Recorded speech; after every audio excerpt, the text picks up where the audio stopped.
زلیخا فریفتہ ہو گئی، گناہ کی دعوت دینے لگی تو حضرت یوسف نے کہا قال معاذ اللہ، میں اللہ کی پناہ چاہتا ہوں۔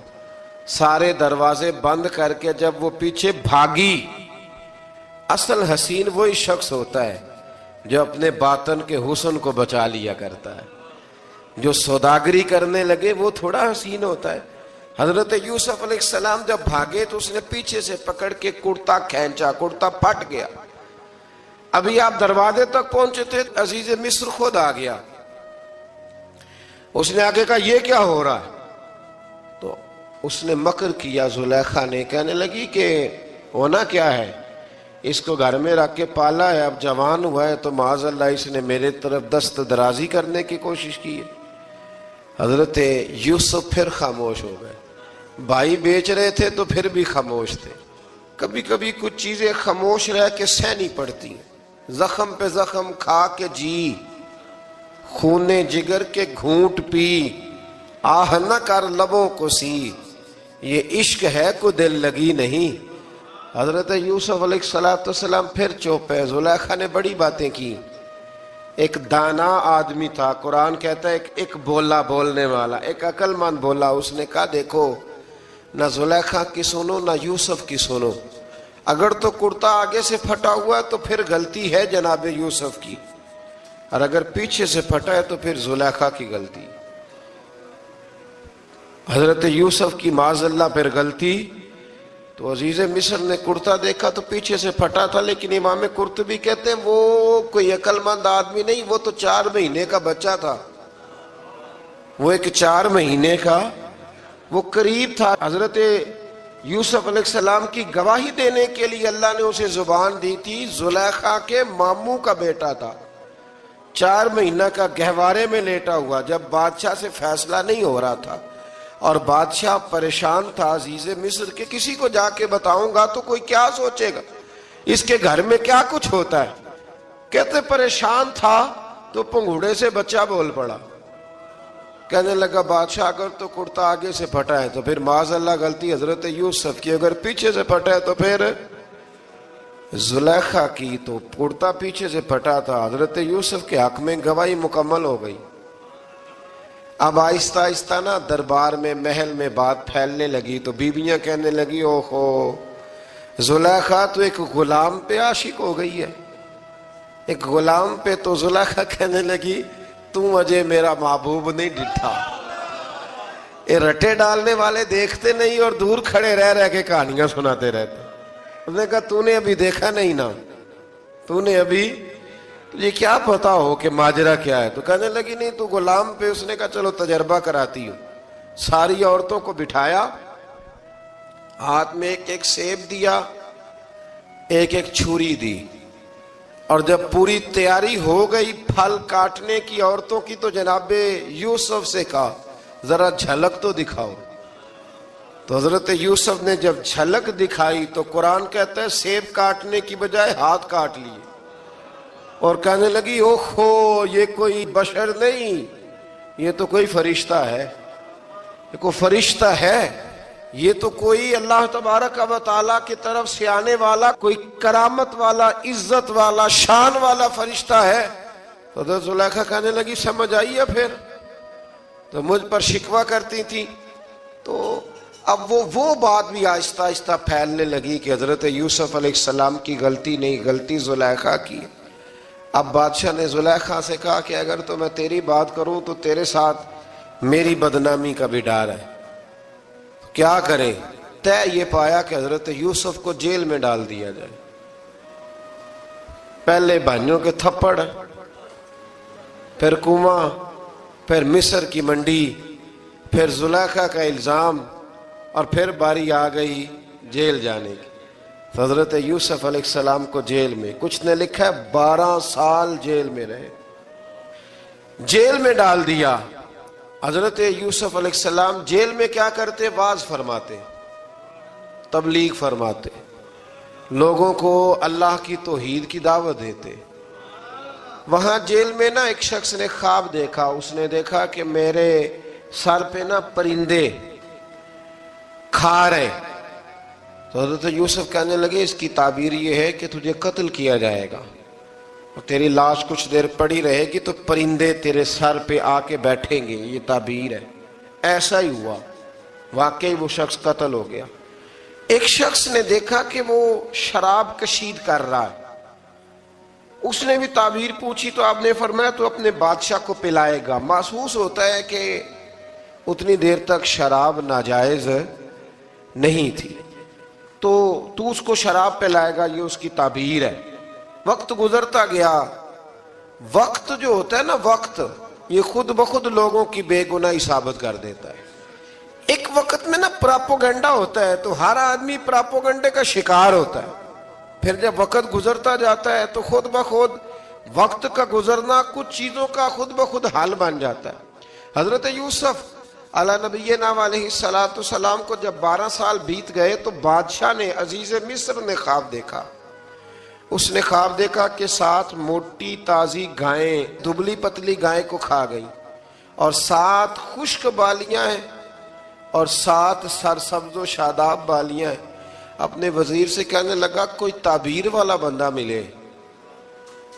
اس نے کہا کہ ایک بندہ ہے جس کی تعبیریں بڑی سچی ہیں۔ کہا وہ کون؟ کہنے لگے جناب یوسف۔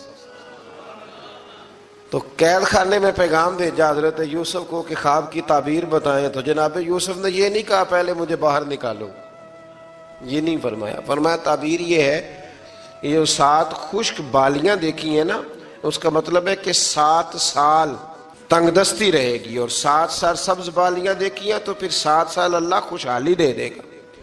اور فرمایا یہ جو تم نے گائیں دیکھی ہیں موٹی تازی وہ کھا گئی، فرمایا اس کی تعبیر یہ ہے کہ کوشش کرنا کہ جو تمہارے پاس دن یہ چل رہے ہیں جن میں سرسبز و شاداب ہے کھیتیاں، تو 7 سالوں کے لیے اناج جمع کر لینا، بالیوں کے اندر ہی رہنے دینا، باہر نہ نکالنا، اور پھر اگلے جو خشک سال ہوں گے نا، وہ یہ جو جمع پونجی کی ہوگی نا، اس کی برکت سے وہ 7 سال آسانی سے۔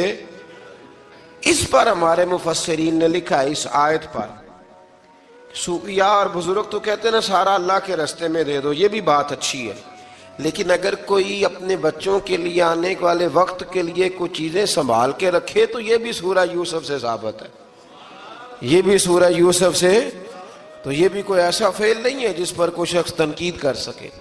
آمدام برسر مطلب حضرت یوسف نے جب تعبیر بتائی تو بادشاہ کہنے لگا کہ انہیں باہر نکالو۔ آپ فرمانے لگے میں نہیں نکلتا بھائی،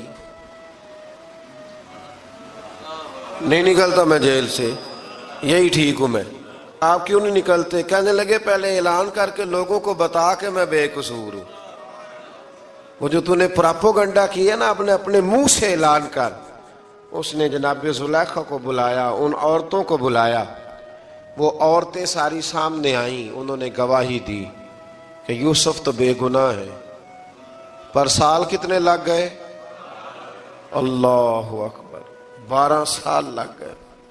یقین کریں کچھ لوگوں کو یہ ثابت کرنے میں نہ کہ میں ٹھیک ہوں زندگی بیت جاتی، اور میں تمہارا خیر کا ہوں زندگی بیت جاتی ہے۔ لوگوں کو ہوش تب آتی ہے جب مزار پر چادر ڈالنے کا ٹائم آ جاتا ہے، ہوش تب آتی ہے، لیکن پھر ہوش کا کوئی فائدہ۔ 12 سال کے بعد بادشاہ نے ان کو بلایا اور کہنے لگا کہ یہ جو خواب میں نے آپ کو سنایا اب کرنا کیا ہے؟ تو حضرت یوسف کہنے لگے تم سے کچھ بھی نہیں ہوگا، اگر کچھ کرنا ہے تو پھر یہ خزانے کی ذمہ داری میری لگاؤ، اگر کوئی قابل آدمی ہو تو وہ آگے بڑھ کے بات کر سکتا ہے۔ یہاں ہر بندہ ہی آگے بڑھ کے کہتا ہے مجھے دے دو ڈیوٹی، لیکن قابل ہو تو وہ آگے بڑھ کے بات کرے اور سمجھے کہ میرے علاوہ کسی کے لیے مشکل ہے تو پھر وہ آگے بڑھے۔ حضرت یوسف نے جب کہا تو انہوں نے آپ کو وزیر خزانہ بنا دیا۔ پھر ایک وقت آیا کہ وہ عزیز مصر ہی بن گئے، قحط پڑ گیا۔ جب مصر میں قحط پڑا تو دائیں بائیں بھی قحط پڑا۔ کنعان کے آپ رہنے والے تھے، وہاں بھی قحط پڑا۔ حضرت یعقوب بیٹے کی یاد میں رو رو کے تو آنکھوں کی بینائی چلی گئی۔ اور یارو باپ بھی بڑا ہی پیار کرتا ہے، بڑا ہی پیار کرتا ہے، بڑا ہی۔ پتہ ہے باقی تمہیں تحفے دیتے ہیں، باقی تم سے محبت کرتے ہیں تو باپ تو بیٹے کو اپنی جوانی دے دیتا ہے، اپنی جوانی اپنے بیٹے کے نام کر دیتا ہے۔ باپ بھی بڑا ہی پیار کرتا ہے سنگیو، کوئی نہیں تول سکتا۔ بچے ایسے گھوم رہے ہوتے ہیں نا ابا جی کے سامنے، تو ان کا اٹھنا بیٹھنا چلنا ہی بڑا پیارا لگتا ہے، کا آنا جانا ہی بڑا پیارا لگتا ہے۔ باپ کا تو قد روز اونچا ہوتا ہے کہ اللہ نے مجھے لال عطا فرمائے۔ حضرت یعقوب کی آنکھوں کی بینائی چلی گئی رو رو کے۔ بھائی حضرت یوسف کے جب قحط پڑا تو انہیں پتا چلا کہ ایک واحد شہر مصر ہے جہاں گندم سٹاک ہے، کیونکہ حضرت یوسف کو پتا تھا، خواب بادشاہ دیکھ چکا تھا، تو آپ نے مال 7 سالوں کے لیے جمع کر لیا۔ اب بھائی آئے، اللہ اکبر، دشمن سامنے نظر آئے، مخالف حاسد، تو پھر انسان ٹھہرا رہے اور انسان کمزور نہ ہو، طاقتور ہو، اتنا طاقتور ہو کہ حکمران ہی بن گیا ہو۔ ذرا نبیوں کے حوصلے بھی دیکھنا، پیغمبروں کے حوصلے بھی دیکھنا۔ بھائی آئے، کہا گندم چاہیے، تو جناب یوسف نے اوہو پائیاں جیا ساکھ نہیں کوئی جے وچ خار نہ ہوئے۔ ہاں، اور میاں صاحب فرمایا کرتے تھے پائی پائیاں دیاں باواں ہوندے تے پائی پائیاں دے ویری۔ بھائی جیسے ہی داخل ہوئے تو جناب یوسف کی آنکھیں بھر آئیں، رو پڑے، او میرے بھائی آ گیا، رو پڑے۔ وزیر مشیر دائیں بائیں دیکھتے ہیں کہ حضرت یوسف کو کیا ہوا، رو پڑے اور بھر بھر کے گندم دی، اس کو اشارے کرتے چل تھوڑی اور ڈال دے، چل تھوڑی اور ڈال دے۔ جب بھائیوں کو دے چکے تو پھر فرمانے لگے کہ شاید اس سے گزارا نہ ہو، ضرورت پڑی تو دوبارہ بھی آ جانا۔ اپنی قوم کو ترس دے رہے تھوڑا تھوڑا کھاؤ، ان بھائیوں کو کہتے ہیں ضرورت پڑی نا آ جانا دوبارہ۔ اور کہنے لگے تمہارا ایک اور بھائی بھی ہے، کہا ہاں ہے، بنیامین نام ہے۔ فرمایا ہو سکے تو اسے بھی لے آنا۔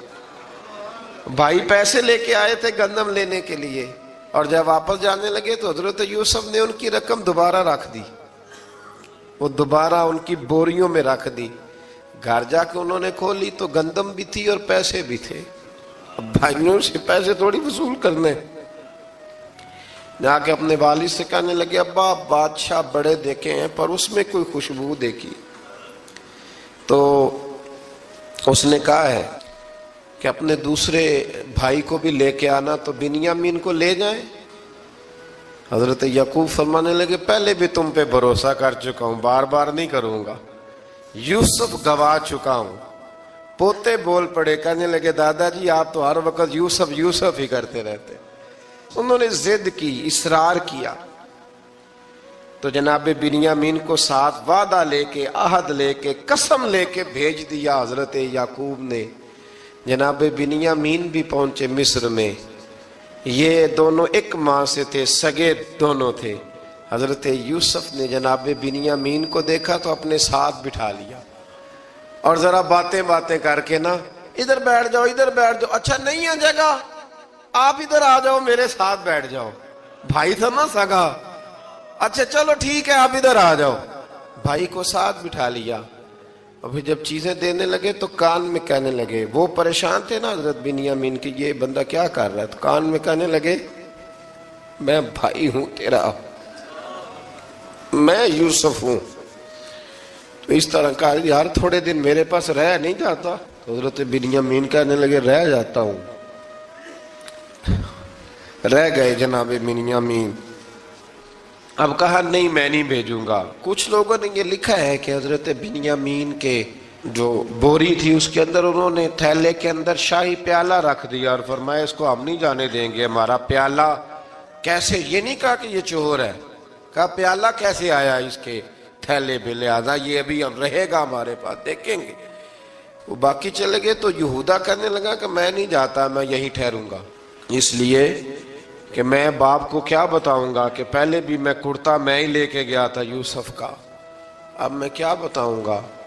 واپس گئے اور جا کے بتایا کہ جناب بنیامین کو انہوں نے رکھ لیا ہے، معاملہ بن گیا ہے۔ وہ کہتے ہیں کیسے پیالہ آیا ہے، شاہی پیالہ، حضرت سیدنا یعقوب علیہ السلام فرمانے لگے میں نے تمہیں پہلے ہی کہا تھا کہ تم میرے بنیامین کو بھی لے جا رہے ہو، پہلے میں بھروسہ کر کے یوسف کے معاملے میں پریشان ہوں۔ فرمایا اس طرح کرو، جاؤ ڈھونڈو جا کے میرے یوسف کو، اور ڈھونڈو جا کے میرے بنیامین کو، جاؤ تلاش کرو۔ اللہ اکبر۔ بھائی دوبارہ آئے، گندم بھی ختم ہو گئی تھی، آتے ہی کہا کہ اے عزیز مصر بڑی بری حالت ہے، ہم بڑے پریشان ہیں، ہمارے باپ کی رو رو کے آنکھیں چلی گئی ہیں، مہربانی کرو کچھ گندم بھی دے دو، اور اس طرح کرو کہ ہمارا بھائی بھی ہمیں واپس کر دو تاکہ ہم اسے لے جائیں اور ہمارے والد گرامی کی آنکھیں ٹھنڈی ہوں۔ حضرت یوسف علی نبینا علیہ الصلوۃ والسلام ان کی باتیں بھی سننے لگے اور غور سے ان کے چہرے بھی دیکھنے لگے، غور سے۔ تو جب انہوں نے حضرت یوسف علیہ السلام کی طرف غور سے دیکھا تو حضرت یوسف کہنے لگے مجھے پہچانتے ہو؟ پہچانتے ہو؟ کہا نہیں۔ فرمانے لگے میں یوسف ہوں۔ قال انا یوسف، کہنے لگے میں یوسف ہوں، اور حضرت بنیامین کی طرف اشارہ کر کے کہنے لگے وہذا اخی، اور یہ میرا بھائی ہے۔ میں یوسف ہوں اور یہ میرا بھائی ہے۔ اور فرمانے لگے اللہ نے ہم پر احسان کیا ہے، اور جو تقوی اختیار کرتا ہے اور صبر کرتا ہے اللہ تعالیٰ اس نیک کے اجر کو کبھی ضائع۔ یہ نہیں فرمایا میں نے بڑے تقوی کیے پرہیزگاری کی تو بچ گیا، فرمایا جو بھی تقوی اختیار کرے گا، جو بھی صبر کرے گا، اللہ اس نیک کے اجر کو کبھی ضائع نہیں کرے گا۔ پھر فرمانے لگے جاؤ آج تم پر کوئی گناہ نہیں، جاؤ ایک دم ہی اسی وقت ہی فرمایا جاؤ میں نے تمہیں معاف کیا، جاؤ میں نے تمہیں معاف کیا۔ اور فرمانے لگے میری دعا ہے کہ میرا رب بھی تمہیں معاف کر دے۔ پھر فرمایا یہ میری قمیض لے جاؤ، میرا کرتا، اور میرے باپ کی آنکھوں پہ ڈال دینا، امید ہے ان کی آنکھوں کی روشنی واپس آ جائے گی، جاؤ لے جاؤ۔ تو وہ کرتا لے کے گئے، اذهبوا بقمیصی ھذا، یہ میرا کرتا لے جاؤ۔ دیکھو اللہ والوں کے وجود سے جو چیز لگ جائے تبرک بن جاتی ہے۔ تو وہ کرتا لے کے گئے، بھائی ابھی دور ہی تھے، تو قرآن مجید کہتا ہے ابھی وہ دور تھے تو سیدنا یعقوب علیہ السلام فرمانے لگے بھائی مجھے یوسف کی خوشبو آ رہی ہے، مجھے نا یوسف کی۔ اللہ اکبر، کون اندازہ کرے باپ اور بیٹے کی محبت کا۔ مجھے نا خوشبو آ رہی ہے، یوسف کی خوشبو، مجھے خوشبو آ رہی ہے۔ تو حضرت سیدنا یعقوب علیہ السلام کی آنکھوں پہ ڈالا تو روشنی واپس آ گئی۔ کعبہ جی ذرا چل کے دیکھو تو صحیح رب نے آپ کے بیٹے کو کتنی شانیں عطا فرمائی۔ چلو نا، یہ 72 لوگ تھے جو یہاں سے چلے کنعان سے، اور ہزاروں کا لشکر لے کر حضرت یوسف آئے، ہزاروں کا لشکر لے کے والد کے استقبال کے لیے۔ اور جب باپ بیٹے کی ملاقات ہوئی تو امام غزالی فرماتے ہیں 4 لوگ دنیا میں بڑا ہی روئے ہیں، ایک حضور بڑا روئے ہیں امت کے غم میں، اور ایک سیدہ فاطمہ بڑا ہی روئی ہیں حضور کے وصال کے بعد، اور تیسرا فرماتے ہیں یعقوب بڑا ہی روئے ہیں حضرت یوسف کے لیے، بڑا ہی، اور چوتھے امام زین العابدین بڑا ہی روئے ہیں واقعہ کربلا کے بعد۔ یہ 4 لوگ بڑا ہی روئے۔ پھر جب ملاقات ہوئی دونوں کی تو اس درد سے ملاقات ہوئی کہ ہر آنکھ اشک بار ہو گئی۔ باپ بیٹا اتنی وارفتگی سے مل رہے تھے، اتنی وارفتگی سے کہ دائیں بائیں انہیں خبر ہی نہ رہی کہ باقی لوگ بھی ہیں۔ حضرت علامہ اسماعیل حقی نے لکھا ہے کہ جناب جبریل امین حضرت یعقوب کے کان میں کہنے لگے بس کریں، اوپر تو ذرا نظر اٹھائیں، فرشتے بھی دیدار کے لیے آئے ہوئے۔ دیکھیں اللہ کے فرشتے بھی آئے ہیں اس منظر محبت کو دیکھنے کے لیے۔ حضرت سیدنا یعقوب علیہ السلام، حضرت یوسف کی والدہ، اور پھر آپ کے 11 بھائی سارے آپ کے لیے سجدے میں گر گئے۔ تو حضرت یوسف کہنے لگے ابا جی یہ وہ میرا خواب ہے جو میں نے بچپن میں دیکھا، یہ وہ میرا خواب ہے۔ حضرت سیدنا یعقوب علیہ السلام پھر کم و بیش لگ بھگ 23 سال، کچھ نے لکھا ہے 40 سال مصر میں رہے، اور جب وصال ہونے لگا تو حضرت یوسف سے فرمانے لگے بیٹا مجھے یہاں دفن نہ کرنا، مجھے وہیں لے جانا جہاں میرے والد دفن ہے۔